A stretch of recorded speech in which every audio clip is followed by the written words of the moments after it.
Once again, good morning. Welcome sa ating channel, sa Lopez Vlog.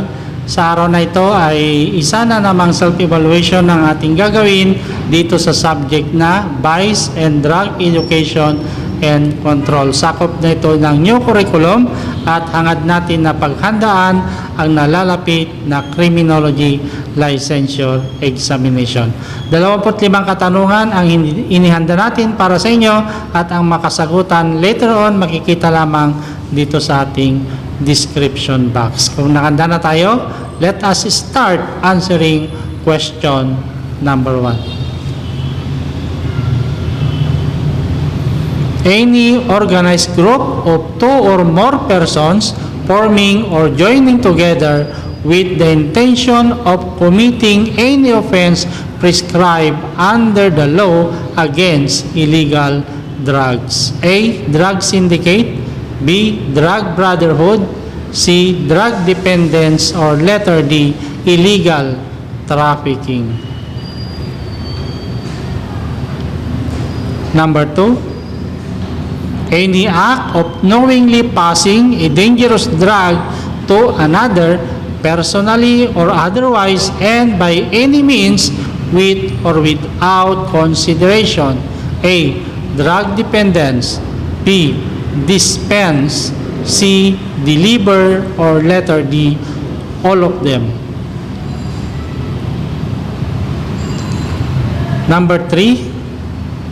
An act instituting the Comprehensive Dangerous Drug Act of 2002, repealing Republic Act No. 6425, otherwise known as the Dangerous Drug Act of 1972, as amended, providing funds therefore and for other purpose. A.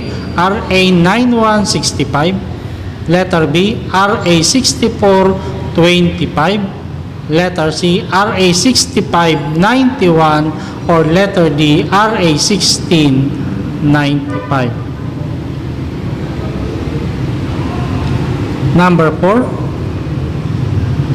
A form of entrapment employed by law enforcers or law enforcement officers as an effective way of apprehending a criminal in the act of the commission of the offense. A. Search and seizure strategy. B. Bypass operation. Letter C. Mobile checkpoint operation. Or letter D. All of them.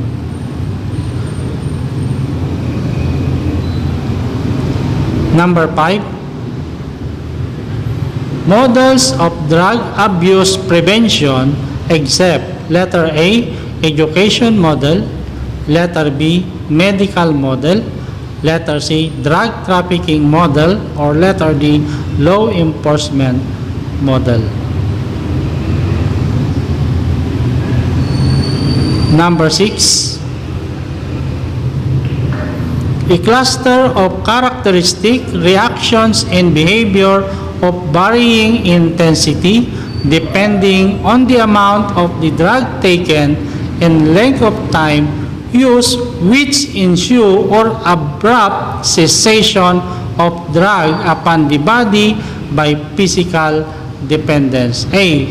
Sociological symptoms. B. Mysterious symptoms. C. Withdrawal symptoms. Or letter D. Drug symptoms. Number 7. A state of periodic or chronic intoxication produced by the repeated consumption of a drug, natural or synthetic. A. Drug dependence. B. Drug abuse. C. Drug addiction. Or letter D. Drug misuse. Number 8. It is a state of psychic or physical dependence or both on a drug arising in a person following administration of drug on a periodic or continuous basis. A. Drug dependence. B. Drug abuse. C. Drug misuse. Or letter D. Drug use. Number 9.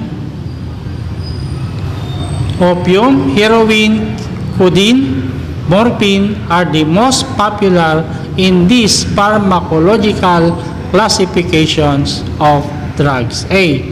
Hallucinogens. B. Depressants. C. Narcotics, or letter D. Stimulants. Number 10. Are drugs which increase alertness, reduce hunger, and provide a feeling of well-being. A. Hallucinogens. B. Narcotics. C. Depressants, or letter D. Stimulants. 11. Use of a medically useful mood-altering drug for a purpose different from the one for which that drug has been prescribed. A.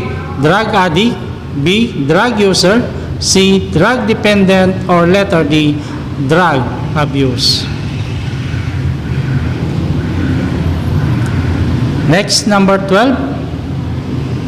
State of periodic or chronic intoxication produced by the repeated consumption of a drug, natural or synthetic. Naulit ito, but you have to answer. Okay?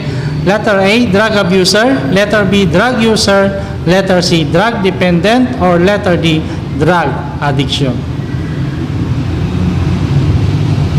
Number 13. A kind of drug administration to the body by means of inhalation through the nose of drugs not in gaseous form. A. Injection. B. Inhalation. C. Snorting, or letter D. Oral ingestion. 14.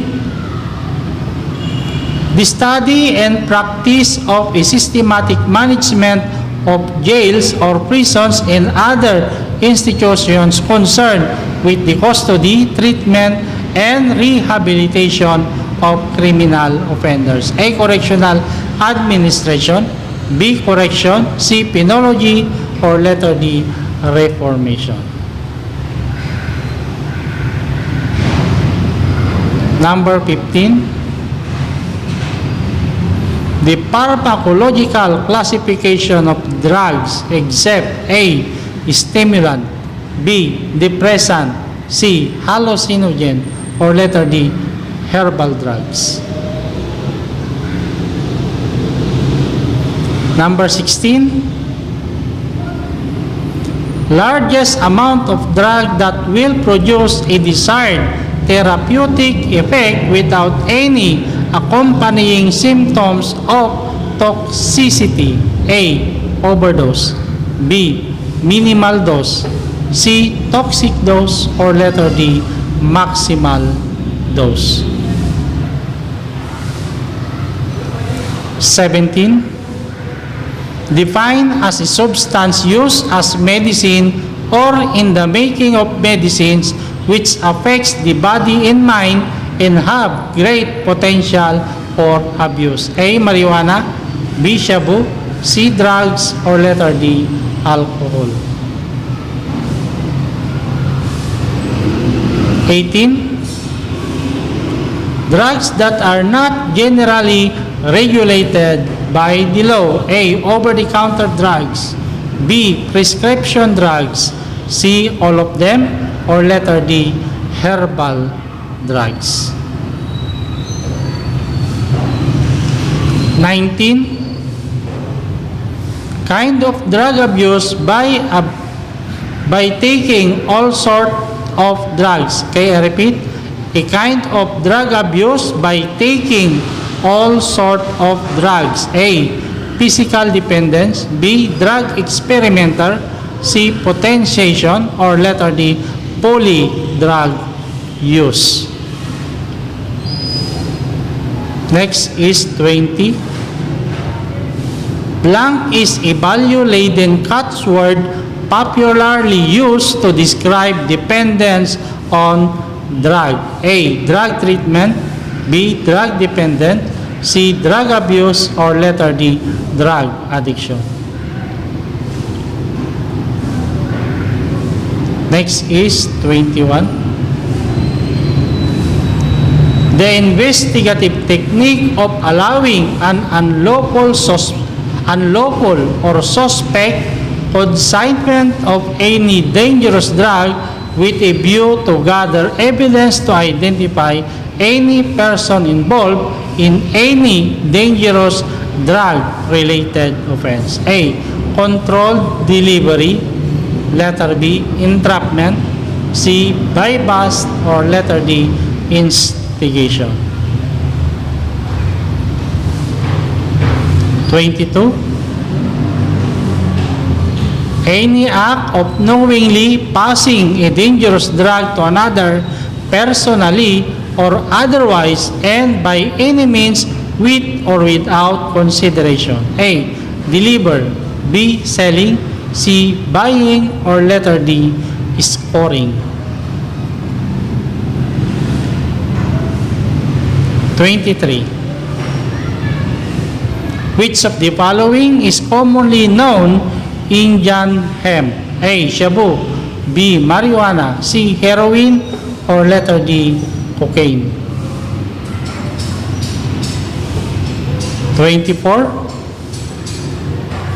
The willful act by any person of maliciously and surreptitiously placing with whatever quantity of any dangerous drug in the person of an innocent individual for the purpose of imputing the commission of any violation of drug laws. A.